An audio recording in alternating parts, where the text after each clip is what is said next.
probably a little raspy because I've been installing a frog since 7:30 this morning in the rain. But he's working now, so all is well. And I was also told when I was asked to say a few words, if I could say more than a few words, and if I could say what I pleased. And he said, of course, you can do that. It's your microphone. So first, before any dedication, I want to tell you a story. And it's a story about a long, long overdue gentleman who worked for Central College for many years, Mr. John Calamine. Some of you will know him. His daughter is here today, and her husband. Mr. Calamine came to Pella, I don't know when, but he was the first Ford dealer in town.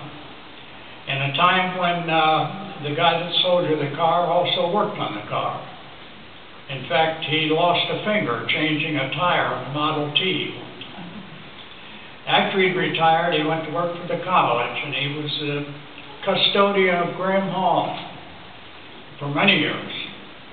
He was the carpenter, and he was the electrician, and the plumber, and the painter, and sometimes a father confessor, to be sure.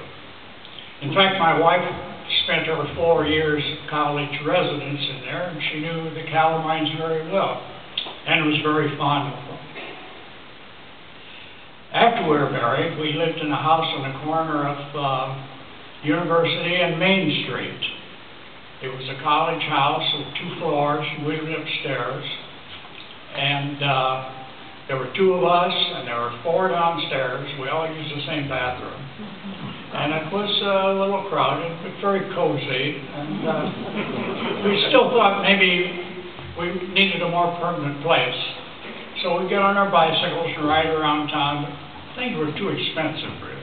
We couldn't afford it. But we rode down the Knoxville Road, which is what University Street is now called. It was a dirt road, a country road. And we noticed along on the north side, a farmer had some sheep and a little pasture.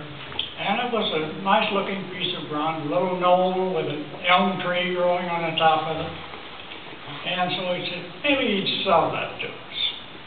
So I got a hold of the farmer, and he said, yeah, he'd sell us a lot, 100 by 200 feet, for $1,000. $1,000. Now that was about a third of what we were making. But somehow we managed, and we built a little house, and in shade of that beautiful elm tree, which, wouldn't you know, in 2 years the Dutch elm disease killed that. So it was all alone on the knoll, and so we decided we needed to have some kind of a plan to plant some trees. And one morning, on a very dusty spring morning, I was working out in the front yard, and I saw a figure coming down the road in the dust, and of course no sidewalk, and he was carrying something. And as he got closer, and I looked more closely at him, I could see it was Mr. Calamine coming. And as he came down the road, I walked down the driveway to meet him and said, Mr. Calamine, what are you doing here? And he had an old coffee can, and he had a seedling in the coffee can. It just peeked over the top. And he said, well, some little squirrel planted a walnut in my garden, and I had to dig it up, and I thought, maybe Mr. Mills would like a new tree for his house. So Mr. Calamine came up, and we had a cup of iced tea, and then we went around the house looking for a place to plant his tree. And we found a nice place out at the end of the lot, close to what was going to be the alley.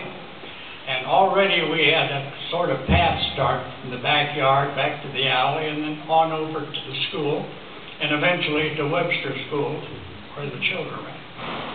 We planted the tree, and we thanked him, and he went on his way. So that's the end of that part of the story.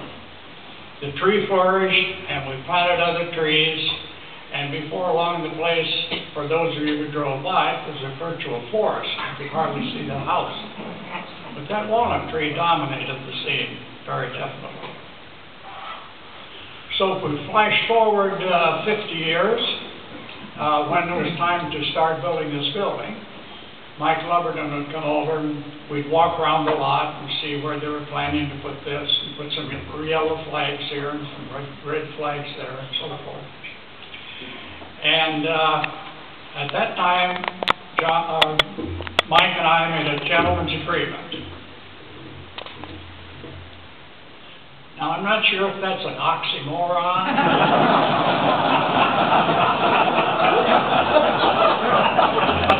How could Mike and I make a gentleman?